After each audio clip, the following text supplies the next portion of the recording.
Isa pong mapagpalang panonood sa inyong lahat, mga ginigiliw na mga kaibigan at mga kapatid. At muli po, welcome ko po kayo sa ating ginagawang pag-aaral. Isang napakagandang pag-aaral sa aklat ng Juan or the Book of John, and we're looking at the themes in the Gospel of John. Sinimulan po natin ang pag-uusap natin o pag-aaral natin. Noong nakaraan, we talk about signs that point the way. Pinag-usapan po natin kung paanong ang mga mirakulo ng ating Panginoon Jesucristo is revealing His true identity. Pinakita po noon, o doon sa last nating pag-aaral, na yung kanyang mirakulong mga ginawa, especially the early miracles that He performed, it's pointing us to His identity as the Messiah, as our deliverer, and even how John tried to construct his writings shows that he is very much into this idea of pointing people to his readers to who Jesus really is. At sa umpisa pa lamang po ng aklat ng Juan, makikita na po natin how much John is trying to emphasize the nature of Jesus Christ, that he's not just an ordinary human. Ano po, yan po yung pag-usapan natin nung nakaraan, at magpapatuloy po ang ating pag-aaral naman ngayon, at patuloy pa rin nating tutuklasin ang mga magagandang aral, mga magagandang mga leksyon na mapupulot natin. We will try to make it as practical as possible by the grace of God. Ang pag-uusapan po natin ngayon ay signs of divinity. Samahan niyo po ako sa ating gagawing pag-aaral na ito.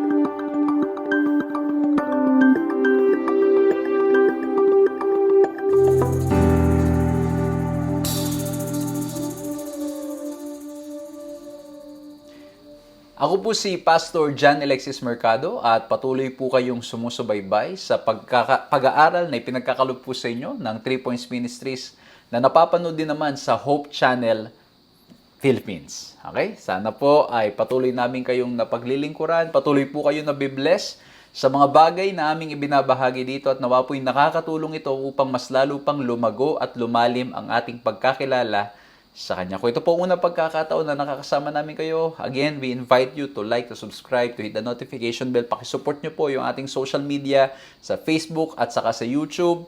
At nawa po'y marami pa pong makinabang at mabless sa mga pag-aaral na ito.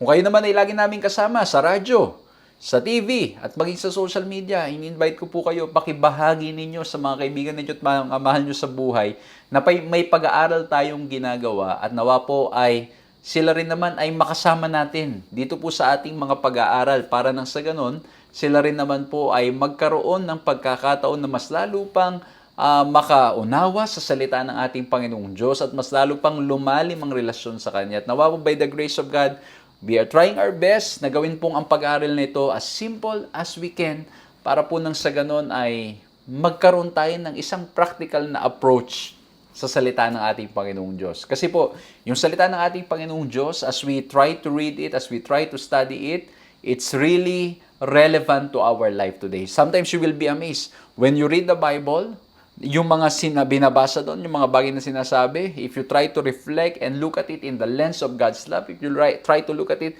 in the character of God, makikita po natin clearly na ang Diyos ay tunay na nagnanais na maranasan natin at maramdaman natin ang kanyang pag-aarga at ang kanyang pag-iingat. Okay? So again, please share ito pong pag-aaral natin ito, at gusto ko pong kunin na pagkakataon na ito to say thank you sa lahat po ng mga kaibigan, mga kapatid na nag-open ng kanilang mga tahanan upang nang sa ganun ang inyo pong lingkod ay patuloy na makapaglingkod hindi lamang po online kundi maging face-to-face. Maraming salamat po by the grace of God. At tulad po ngayon, we are in a different place, and brothers and sisters, I won't be able to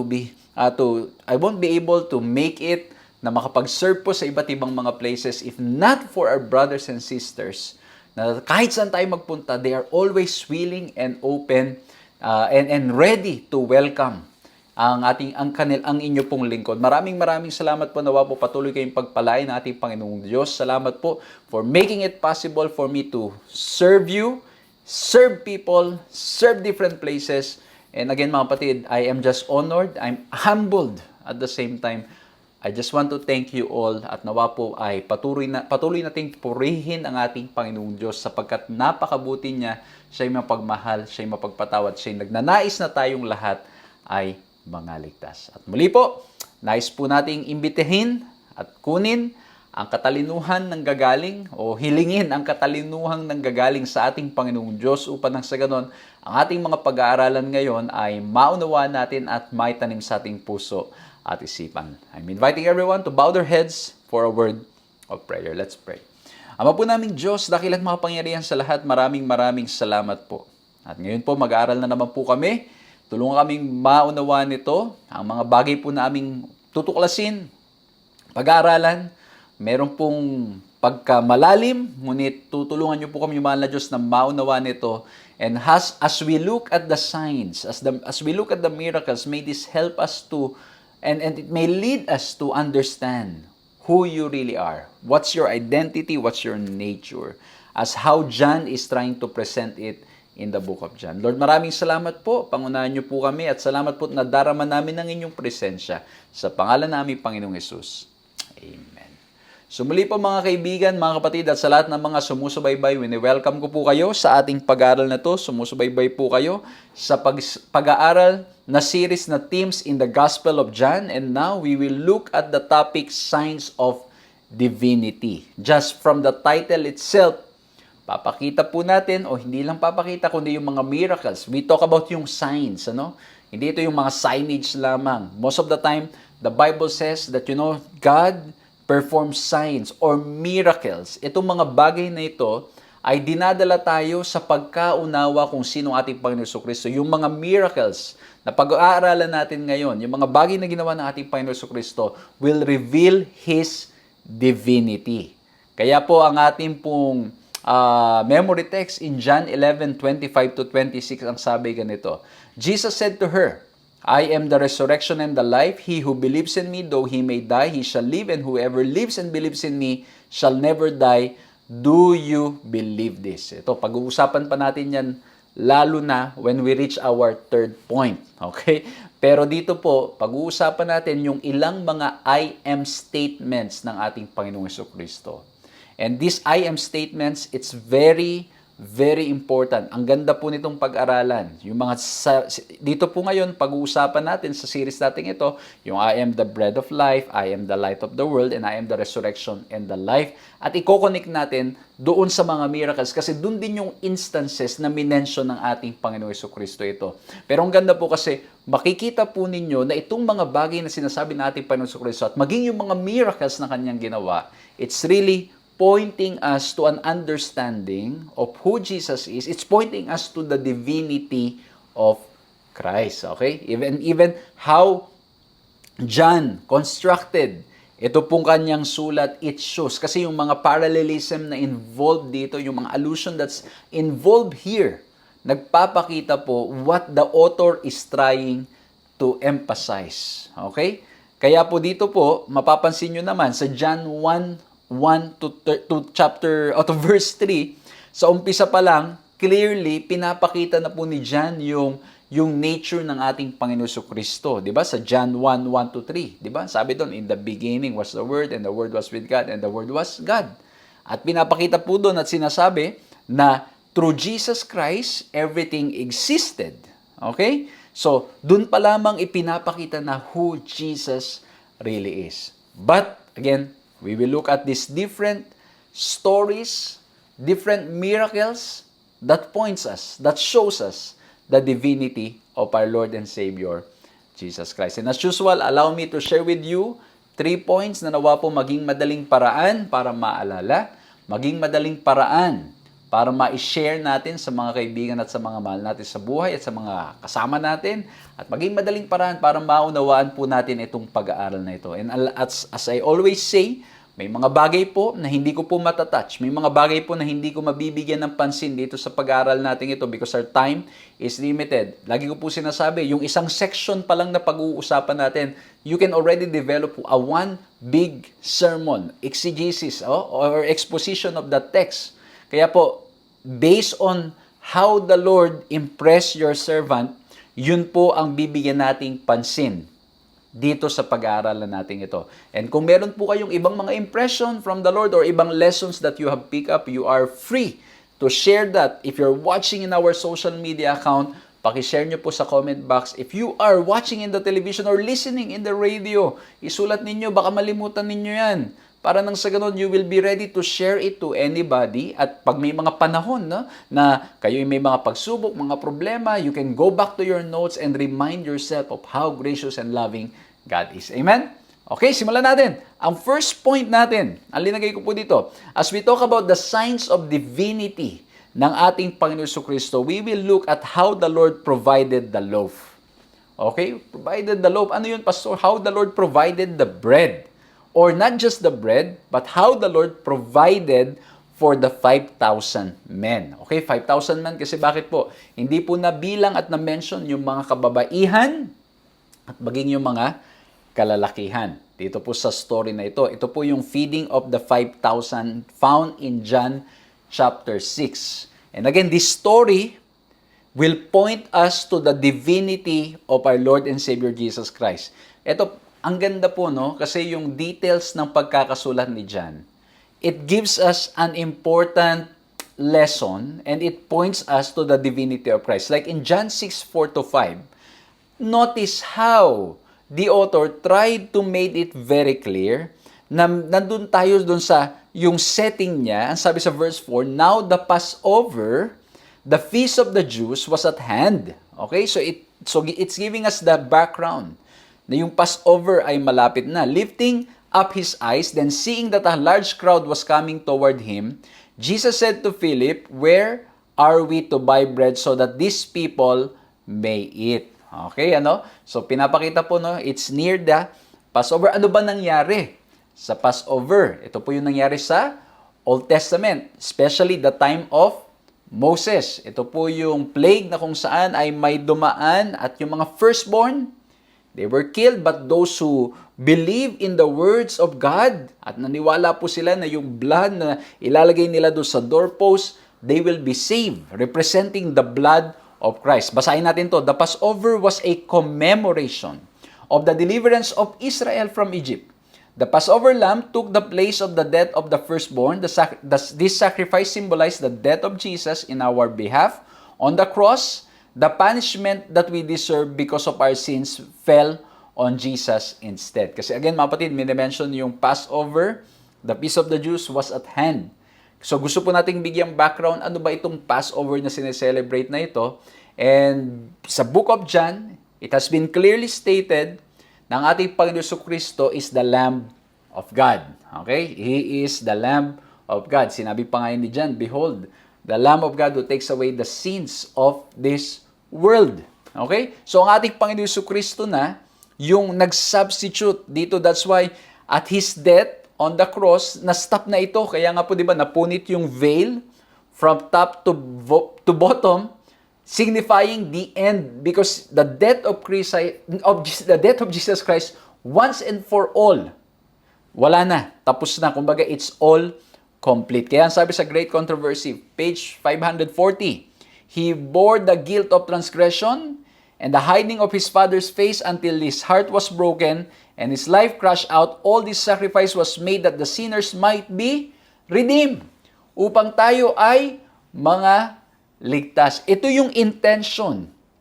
Why they celebrate the Passover. But you will see, as you continue reading the Gospel, napag-aralan natin to sa Book of Mark and now we are in the Book of John, how many times na yung mga leaders and even the Jews, they celebrate it out of just, formality. They forgot. They were not able to understand who is it pointing to. Hindi nila nakuha yung main point. Yung gustong iparating nitong mga ceremonies na ito na in reality, it should be pointing to Christ at dapat doon pa lamang nakilala nila kung sino ang ating Panginoong Heso Kristo. And then, after mentioning this, minention na ngayon yung big crowd. Nang sabi ng ating Panginoong Kristo, naku, paano ito pakakainin? Paano? At nagtanong, si Phil, at sabi, where are we to buy bread so that these people may eat? At alam nyo, I can imagine the conversation, ano? Na talagang nagtataka siguro yung disipulo, paano natin papakainin yan? Napakarami yan. At alam nyo mga kapatid, ang gandang pag-aralan nito kasi remember, the Jews are expecting a military leader. A Messiah that will overthrow the kingdom of the Romans. Ibig sabihin, they want a leader that will bring them to war. Okay?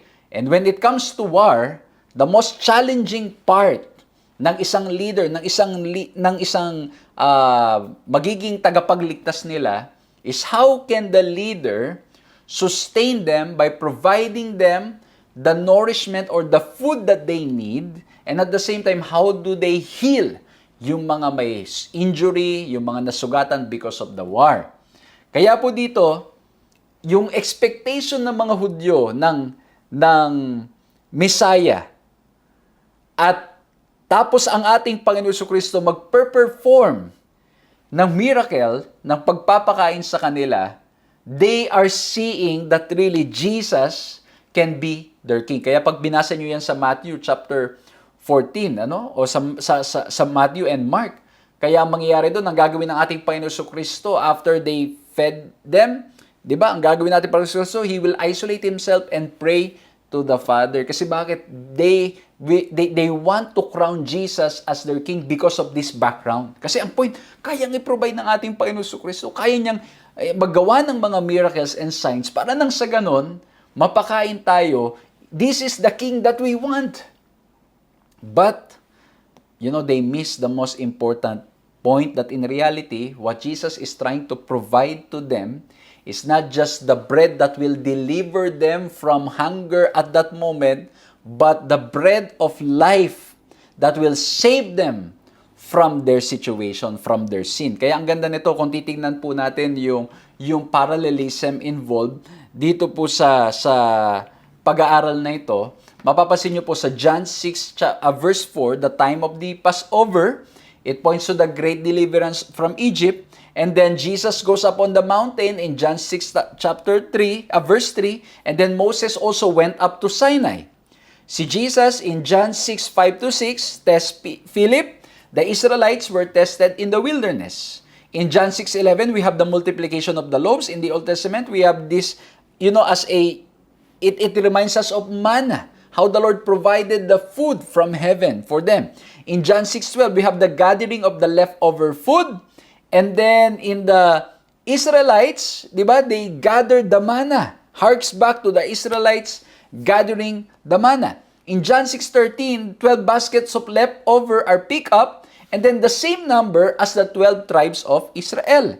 And then the people comment that Jesus is the prophet coming from the Lord, or coming from the world, coming into the world.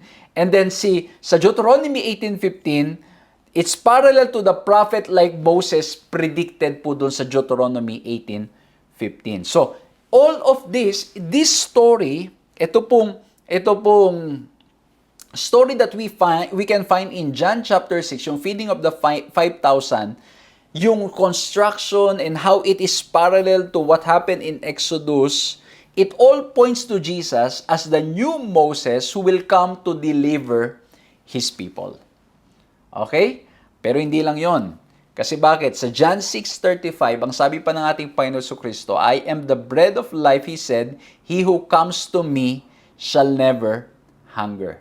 Okay? So ito yung sinasabi natin, na all these points us to Jesus as His nature, His divine nature, at hindi lamang po yun, ipinapakita rin nito na Jesus is able to deliver us not only sa ating current situation now, but He's able to deliver us from the forces of the evil. Okay? So, ito mga kaibigan, mga kapatid. I know na may mga pagkakataon that, of course, all of us, we experience hunger, naka-experience tayo ng mga challenges sa ating buhay, and of course, we desire yung food for our tummy, we desire food for our bellies, or our bodies, para na sa ganun, we can survive and we can continue doing what we're supposed to do. Pero alam niyo mga kaibigan, mapatid, more than the physical things that the Lord can provide, what He's providing us is the way so we can be assured of our salvation. And that's why He said, I am the bread of life.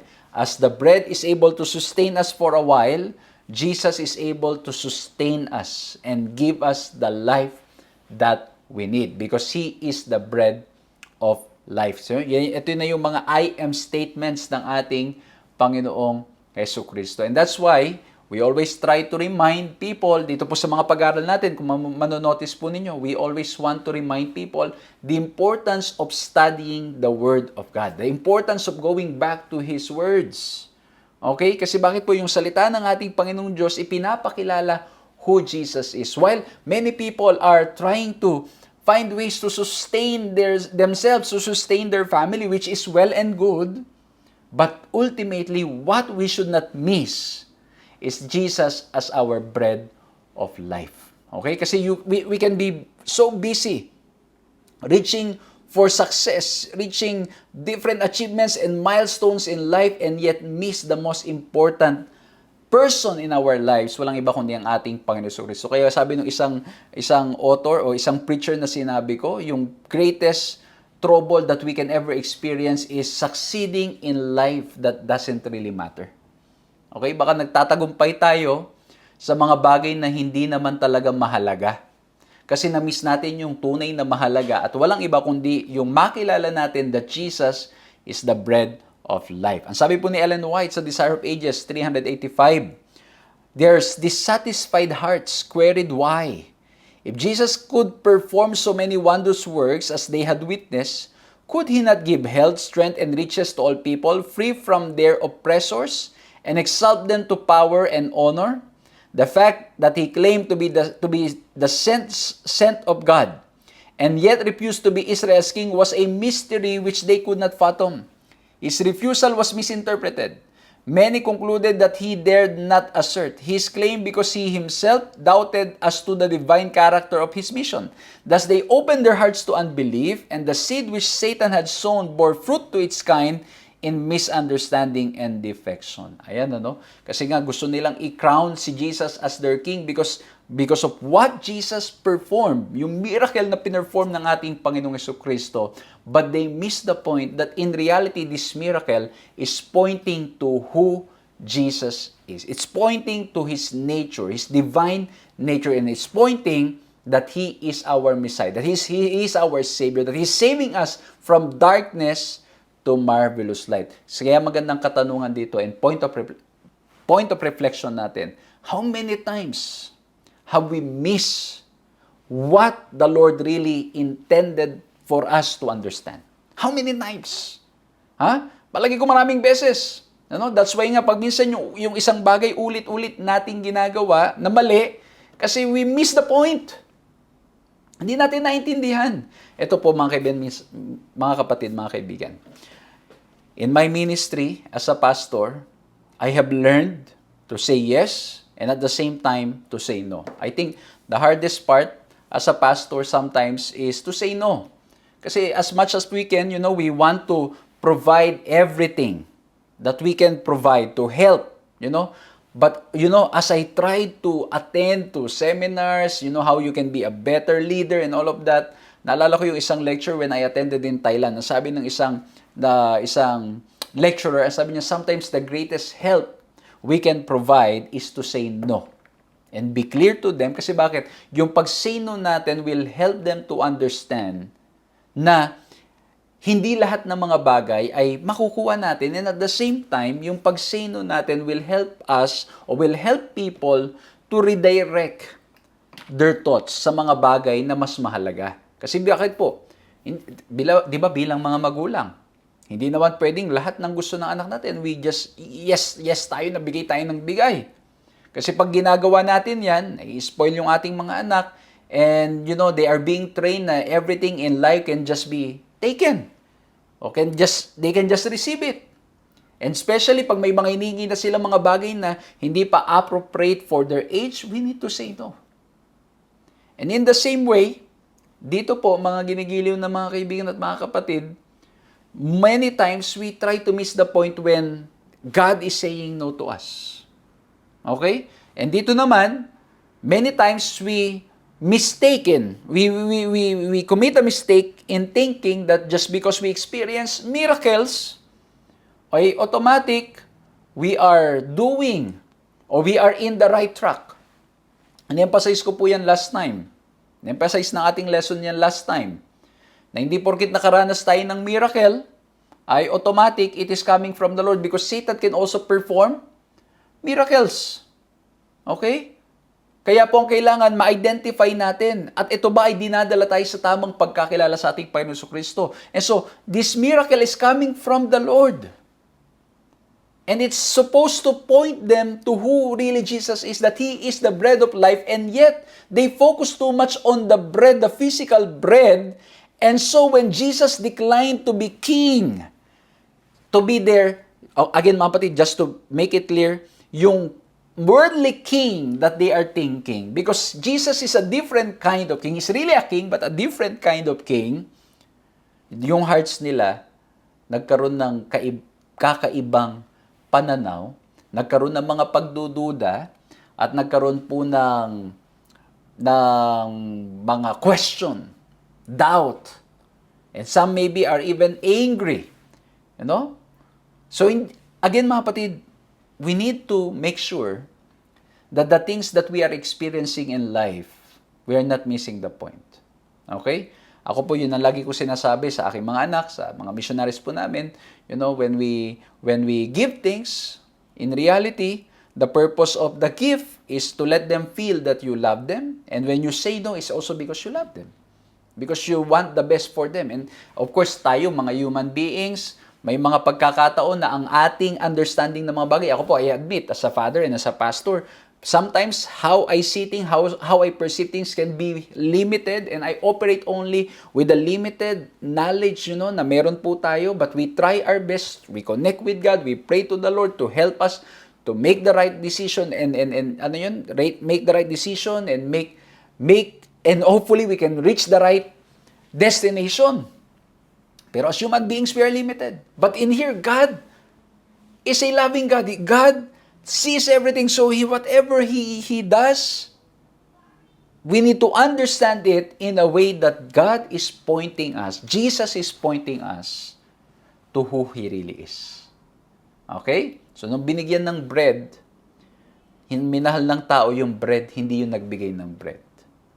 Okay? Kaya po, ang mamahalin natin, hindi yung bread o hindi yung blessing, kundi nagbibigay ng blessing. Walang iba kundi ang ating Panginoong Diyos, ang ating Panginoong Jesucristo. So, yung first story natin, itong feeding of the 5,000, Jesus provided the loaf. Okay? Yan po yung ginamit nating letter L. And it shows us that Jesus is the bread of life. God provided the loaf. God provided Jesus. Para po nang sa ganun, tayong lahat ay magkapag-asa at itong bread na ito ay hindi na tayo maglulong pa for other things in this world because it's Jesus who can satisfy our deepest hunger. Okay, our longing for water because He is the one who's able to fully help us. Amen? Okay, now punta tayo sa second. Not only that Jesus provided the loaf, dito po sa pinag-uusapan natin ngayon, yung signs of divinity, He also provided the light. Light, bakit po light? Kasi we will talk about the healing of the blind men. Ito, ang ganda ng context nito. Sa John 9, 1-3, mapapansin po natin ito. As He passed by, He saw a man blind from his birth. From birth. And His disciple asked Him, Rabbi, who sinned? This man or his parents, that he was born blind? Jesus answered, it was not that this man sinned or his parents, but that the works of God might be displayed in him. Ang gandang question nito ng mga disciples. Kasi bakit mga kapatid? Mapapansin po ninyo as the sin affected a lot of things. And this is also a reason why we should hate sin. And by the grace of God, we need to continue to pray to the Lord to help us to hate sin. Kasi bakit po? Mapapansin natin ang resulta. Ito pong ipinanganak na bulag ang usapan nila. Sino bang may kasalanan diyan? Yung magulang niya o yung mismong tao mismo ang nagkasala kaya siya ay bulag? Ang sabi ng ating Panginoon Jesucristo, it is so that the work of God might be displayed in Him. Okay? Kasi bakit? In reality, mga kapatid, mga kaibigan, sin really affected all of us. Mapapansin ninyo, may mga nangyayari sa paligid natin, sa sanlibutan natin, na ano pong nangyayari? Na talagang naapektuhan tayong lahat. Di ba minsan may mga nagpapaka-healthy and yet they still get sick. At minsan, masyasyak na lang, magkakaroon sila ng, sometimes yung anak, the parents were very healthy and then yung anak magkakaroon ng sakit. Out of 1 million, isa lang may sakit na ganun. So may mga ganun. Again, mapatid, this is all the effect of sin. Ito ay dahil sa pagkakasala. Ito naging epekto ng pagkakasala, and our sin can also affect others. Yung pagkakasala ko, maaaring maapekto ng ibang tao. For example, magnanakaw. Yung magnanakaw, maapekto ng ibang tao kasi kukunin niya yung gamit ng ibang tao. Yung mapapatay ng tao, maapekto ng ibang tao kasi may mamamatay na iba.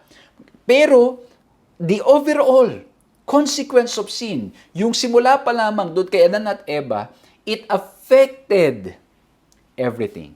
And so sabi ng ating Panginoon Jesucristo, because He was there, and Jesus is about to perform a miracle, ang sabi ng ating Panginoon Jesucristo, it is so that the works of God might be displayed in Him. Kaya ang sabi sa verse 5, as long as I am in the world, ito na yung mga I am statement, I am the light of the world. Having said these things, He spit on the ground and made mud with the saliva.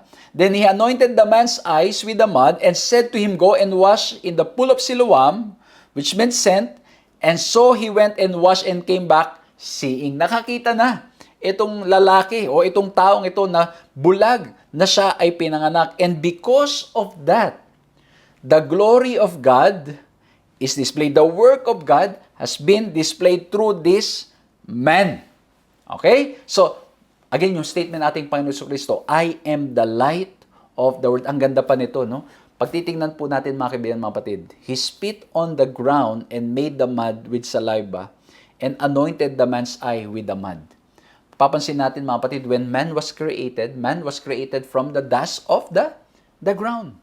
And here we can see that Jesus is somehow connecting again the people to the creation story. Na yung mud na ginamit to create man is also the same material being used to heal the man.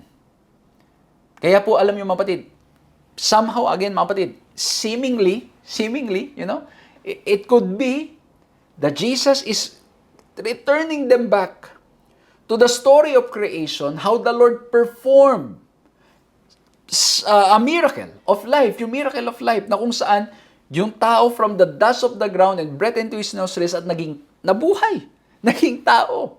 Okay? So, this could be pointing back to the creation. And once again, it reveals the divinity of Christ. Kaya po, mga kaibigan, mga kapatid, the story is in itself is a sign that points the way. The miracle points us to the true nature of our Lord and Savior, Jesus Christ. At ang ganda nito, when we will look at the practical aspect of this story, may mga areas ba na we are becoming too blind sa ilang mga bagay ng sanlibutan ito? And we will touch on that kasi tingnan natin ito. The blind man is becoming more and more clear about who Jesus is. But the religious leaders are becoming more and more confused or blind as to His real identity. Yung pinagaling ng ating Panginoong Diyos na literally blind, ng ating Panginoon Jesucristo, is able to see and He's starting to understand who Jesus is, but those leaders, those religious leaders, who is able to see physically, nagiging silang spiritually blind. Why?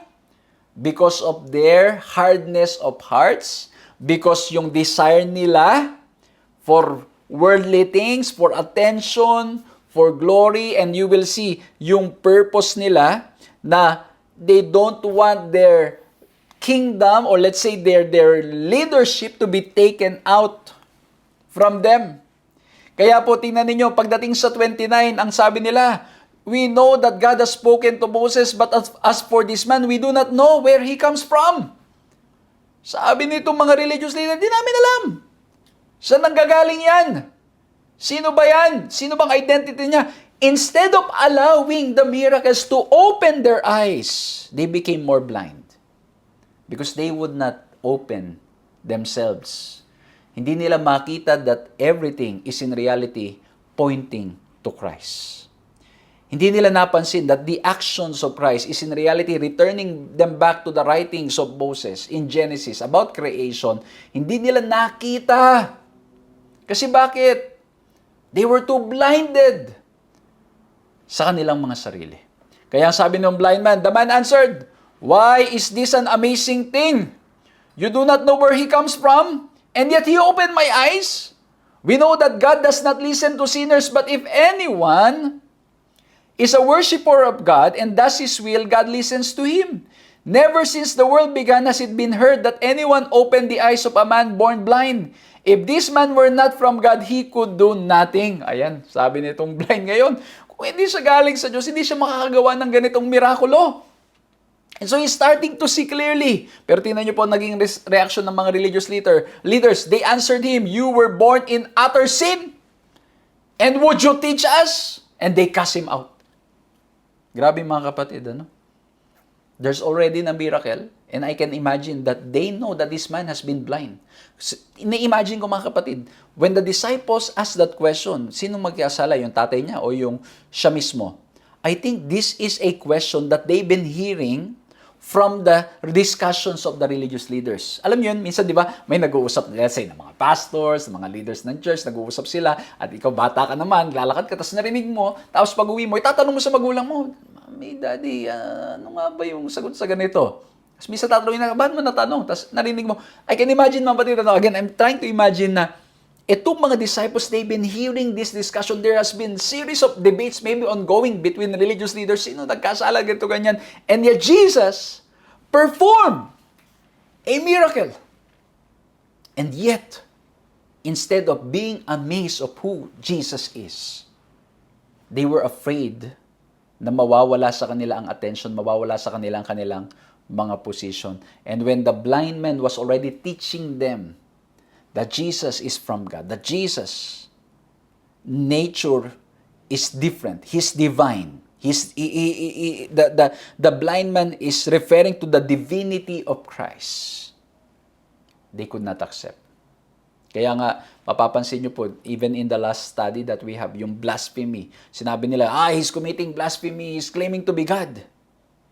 Kaya sabi niya, imagine yung statement nila, pinanganak ka sa kasalanan, tas tuturuan mo kami? Grabe mga kapatid, ano? And this is a point of reflection for all of us. Baka po we are too blinded with the things of this world that we're not able to see that God is already speaking to us and He wants to teach us something. Baka po mamaya, masyado na tayong abala sa mga paglilingkod natin, sa mga sarap na nararamdaman natin, nararanasan natin, and we miss the message of God. Alam niyo yun, minsan mga kapatid, you cannot blame, sometimes the enemy will work in our hearts na baka hindi natin na-mention kasi na-notice kasi bakit? Remember, Satan is a roaring lion, hindi natin napansin, kahit ang ginagawa natin paglilingkod, he already entered our hearts. Papapasukin niya yung inggit, di ba? Tapos papapasukin niya yung ang gusto lang natin lagi, ma-appreciate tayo, gusto natin tayo lagi yung maitataas, gusto natin lagi tayong may mga ganitong mga bagay-bagay. Hindi natin napapansin that the enemy is already working in our hearts na ang reason na ng ating paglilingkod ay mga ganong bagay. At pag hindi natin natatanggap, anong nangyayari? Nagtatampo tayo, sumasama loob natin, pag hindi tayo nare-re-elect, pag hindi tayo nababalik sa posisyon, nagagalit tayo, we try to do something wrong. to the people around us. We try to say a lot of negative things. Mga kapatid, we might be too blinded and we do not see that God is already speaking to us. He's rebuking us. Through the miracle of the blind man, the Lord was rebuking them. The Lord was honestly not rebuking them. The Lord was saving them. But they would not open their hearts. Kaya mga kapatid, mga kaibigan, ako po habang binabasa ko ito, I am very happy with the healing that the blind man received. At nauunawa niya who Jesus Christ is, but at the same time, it makes me afraid. It makes me, it made me reevaluate my life. Baka mamaya ang mangyari, I'm also too blinded with the position, with the ministry, with all the things that I'm doing, that I'm not able to hear and see who really Jesus is in my life. Baka masyado tayong nabubulag na ng sanlibutan na hindi na natin makita ang kamay ng Diyos na dinadala na pala tayo sa tamang pagkakilala sa Kanya. And this is possible to happen. Imagine your religious leaders, they know the Word of God. Kaya mga kaibigan, mga kapatid, ang pinakamaganda nating magagawa is to always pray for each other. To always seek the Holy Spirit in our lives. To always humble ourselves before the Lord. At lagi po tayong mag-reflect sa buhay ng ating Panginoon Jesucristo who died on the cross for us. That Jesus humbled Himself for us. And this has been my prayer. And I'm thankful, may mga kaibigan tayo, may mga nanay tayo, mga tatay tayo, may mga members tayo na talagang nagre-remind sa atin, mga kapatid, mga kaibigan. And I'm truly blessed, to have friends and people who keeps on reminding us to always see God, see Jesus in our day-to-day experience, see the hands of God talking to us, revealing to us His will for us. Okay? So, ito mga kaibigan, mga kapatid, it's a journey. Kailangan po tuloy-tuloy tayong lumalago sa ating Panginoon Diyos. Ako po mga kapatid, I am in this process as well. I'm in a journey. I need to continue to come sa paanan ng ating Panginoon Jesucristo. Humble myself and allow the Lord to help me. Kaya ito mga kapatid, this story is so powerful that it should have pointed them to Jesus. But they were too blind. Or they hardened their hearts so much because they were concerned about other things. Hindi na nila na-identify that the man, the person performing miracle is Jesus, is Christ. Okay? Kaya again, yung topic natin, signs of divinity. Loaf, light, and the last point that I want to share with you, He provided not just the loaf, He provided not just the light, but He also provided the life. Kasi bakit? Ito na yung time na sinabi natin, Panginoon Jesucristo, I am the resurrection and the life. At ang story pong ito ay yung story po ni Lazarus. Okay, basahin natin John 11, 1-5. Now a certain man was ill, Lazarus of Bethany, the village of Mary and her sister Martha. It was Mary who anointed the Lord with ointment and wiped His feet with her hair, whose brother Lazarus was ill.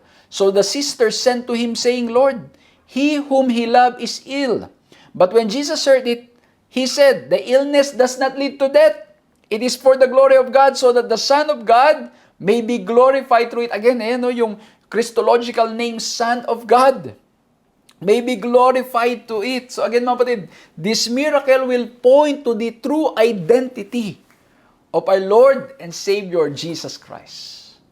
At kung itutuloy po natin yung story, di ba 2 days late, ang ating Panginoon Jesucristo na nagbiyahe, hindi lang, kumbaga nagbiyahe ang ating Panginoon Jesucristo and then it was 4 days, may kanta yan di ba yung, it was 4 days late, but God is on time. Ganda, no?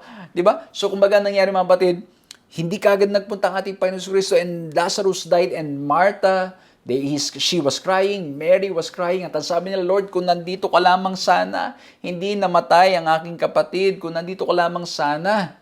Sabi ng ating Panginoon Kristo sa John 11:25-26, I am the resurrection and the life. Whoever believes in me, though he die, yet shall he live. And everyone who lives and believes in me shall never die. Okay? So, ang point dito ng ating Panginoon Kristo, mga kapatid, mga kapatid, again, He's able to heal us, provide us eternal life.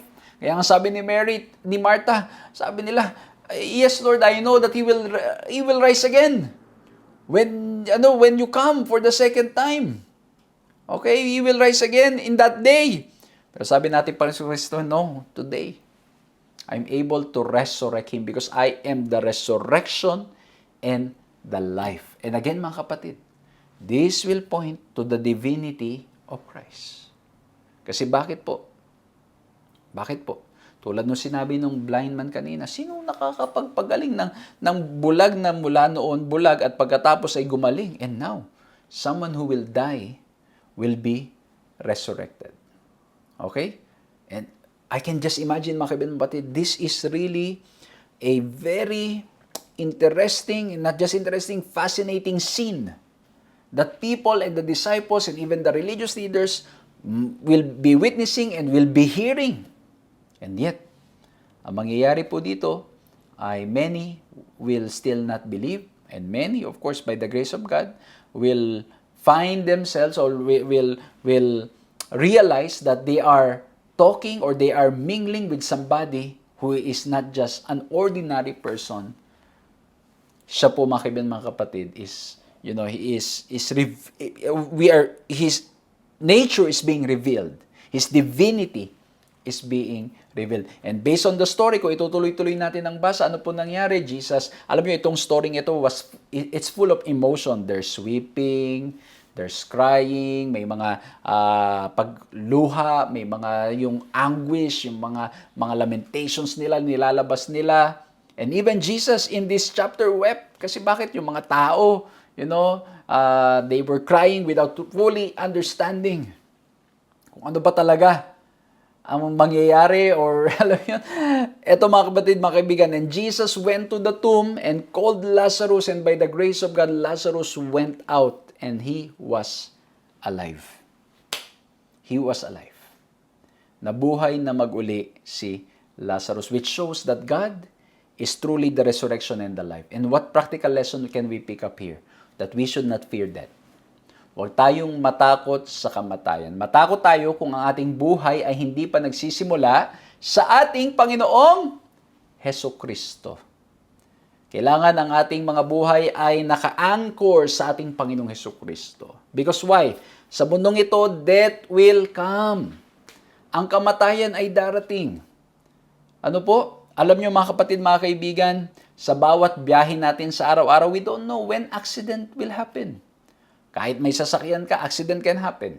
Naalala ko nung minsan, dito po sa street namin, merong nangyari na yung truck nawalan ng brake and it hit a lot of cars, and some were injured, and I don't know if somebody died, but the point is, accident can happen. Sa airplane, mga kapatid, mga kaibigan, ay talaga naman, naikwento ko na sa inyo before, talagang when there's a problem, talaga naman, you really do not know. Kung yung possibility of surviving is really very low, especially you are 30,000 plus feet above the ground, and then suddenly, the plane will fall. You don't know what can happen. But the point is, mga kaibigan, mga kapatid, there's nothing to fear because God is with us. Amen? And if Jesus is our resurrection and life, if we believe in His words, we have nothing to fear. Kaya sabi na ating Panginoon Kristo, huwag kayong matakot. Mamatay man kayo dito, you will live again. Okay, huwag tayong matakot kasi bakit? When Jesus comes for the second time, He will resurrect those who believes in Him. And now I'm trying to understand, mga kapatid, why in the history, these disciples, when they understood it, when they fully believe it, even in the face of death, they were not afraid. Even in the face of death, they were bold in preaching the Word of God. They were not afraid. Why? Because they know that Jesus is the resurrection and the life. They know that Jesus has the power to revive, to resurrect those who will die. And that's why, pag-aaralan pa natin later on, when Jesus resurrected from the dead, now the question is, "Oh death, where is your sting?" Wala nang power ang death. Kasi bakit po? Because of Christ, we have nothing to worry and nothing to fear. And you see, I can imagine this scene, mga kapatid, mga kaibigan. And many people were amazed. I can imagine some people, again, wanting Jesus to be a political king. Kasi siguro inisip nila, if our armies will die fighting the Romans, Jesus can resurrect. He should be our king. Yung iba naman, they start to believe because yes, they understood that Jesus is able to give life, but it's not just life here on earth, but He's able to give eternal life. But others will continue to harden their hearts. Let's look at John 11:45-48. Many of the Jews, therefore, who had come with Mary and had seen what He did, believe in Him. Amen! Naniwala sila. But some of them went to the Pharisees and told them what Jesus had done. So the chief priests and Pharisees gathered the council and said, "What are we to do? For this man performs many signs or miracles. If we let him go on like this, everyone will believe in him, and the Romans will come and take away both our place and our nation." Both our position and our nation, mawawalan tayo. Kaya po mga kaibigan, mga kapatid, you can see the intention of these leaders. Instead of opening their hearts and asking, who is this person? How come he's performing this? Maybe we need to go back to the scripture and identify if it's really connecting. If it's really pointing to the prophecies, if the prophecies is really pointing to Him. Instead of doing that, ang sabi nila, teka lang, mawawalan tayo ng lugar, mawawalan tayo ng bansa. Kaya po ang nangyari, the chief priest in John 11:50, "Nor do you understand that it is better for you that one man should die for the people, not that the whole nation should perish." So there's already this plot, there's plan. Para na sa ganon, patayin ang ating Panginoong Jesucristo. Kaya mga kapatid, they were too blinded that they are not willing to accept who Jesus is. They are not even willing to reevaluate. Sino siya? To go back to the scripture na kanilang minememorize mula pa noon para makilala ang ating tagapagligtas.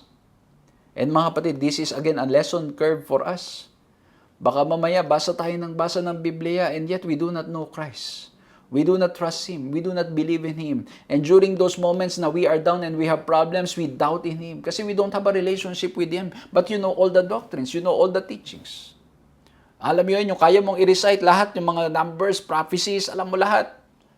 Pero there's no transformation happening. And in problems, we easily get swayed. In temptations, we easily get swayed. Kasi bakit? We do not have a relationship with Christ. And so our reading of the scripture should lead us to a deeper knowledge of God. So when times of difficulties come, we can trust in Him. Amen? And so, dito po sa pinag-uusapan natin once again, the resurrection of the dead points us to the divinity of Christ. It's signs signs of divinity. And in this story, we look at 3 points, 3 letter L's. Jesus provided the loaf, the feeding of the 5,000. Jesus provided the light, the healing of the blind man. And Jesus provided life sa resurrection po ni Lazarus. At mga kaibigan, mga kapatid, I hope with all the practical lessons that I have shared, tayo pong lahat will continue to allow the Lord to speak to us. We'll allow the Lord to open our eyes. We'll allow the Lord to open our hearts. We will allow Him so that we will not be blinded just like the religious leaders in this story. Na tayo po'y mag-open ng ating mga puso at isusuko natin ang ating mga sarili sa Kanya. And if there's in any way that's, anything that's hindering us from fully surrendering it all to God, may we give it all up, all for the sake of Christ. All because Jesus loves you. Jesus cares for me and for you. He loves all of us and He wants us to be saved. He is the bread of life. He is the light of the world, and He is the resurrection and the life. Nawa po na-bless kayo. Let's bow our heads forward to prayer. Maraming salamat po, mahal na Diyos, sa aming napag-aralan ito at nawa po ay makatulong upang mas lalo kaming mapalapit sa inyo at maisok ang aming buhay sa inyo. Lord, we have seen in the story how the stories leads us. It's signs of divinity of Christ. And yet we can also see in the characters that we studied that there are people who do not want to believe even though they've already witnessed and heard the miracles. Lord, tulungan niyo po kami. Huwag kaming maging bulag. Huwag kaming matigas ang puso sa inyong pakikipag-usap at sa inyong mga rebuke po sa amin. Help us, Lord, to love you more than anything else. Help us to surrender it all to you. Lord, maraming salamat po dahil alam po namin kayo, Diyos, na patuloy rin po nakikipag-usap sa amin through the Holy Spirit. Lord, tulungan niyo po kami marinig ang iyong still small voice and help us to say yes, Lord, to whatever you will ask us to do. Patawarin kami sa mga panahong kami nagdududa. Patawarin kami sa mga panahong kami, Panginoon, nagsasalita ng mga salitang walang pag-asa at walang pananampalataya. Tulungan niyo kami, Panginoon, na lagi lamang manghawak sa inyo lamang at makilala pa kayo ng lubusan. Purihin po ang inyong pangalan at maraming salamat po sa mga pag-aaral na ito, sa mga temang ito na tumutulong sa amin upang mas lalo pang pag-aaralan ng inyong mga salita at mas lalo pang lumalim ang aming relasyon sa inyo. Maraming salamat po sa pangalan naming Panginoong Hesus. Amen. Muli po maraming salamat mga kaibigan, mga batid, sa inyong ginawang pagsama sa ating pag-aaral na ito. Nawa po'y na-bless kayo, nawa po'y nakinabang kayo, nawa pong pag-ibig na ating Panginoong Kristo ang ating patuloy na maranasan.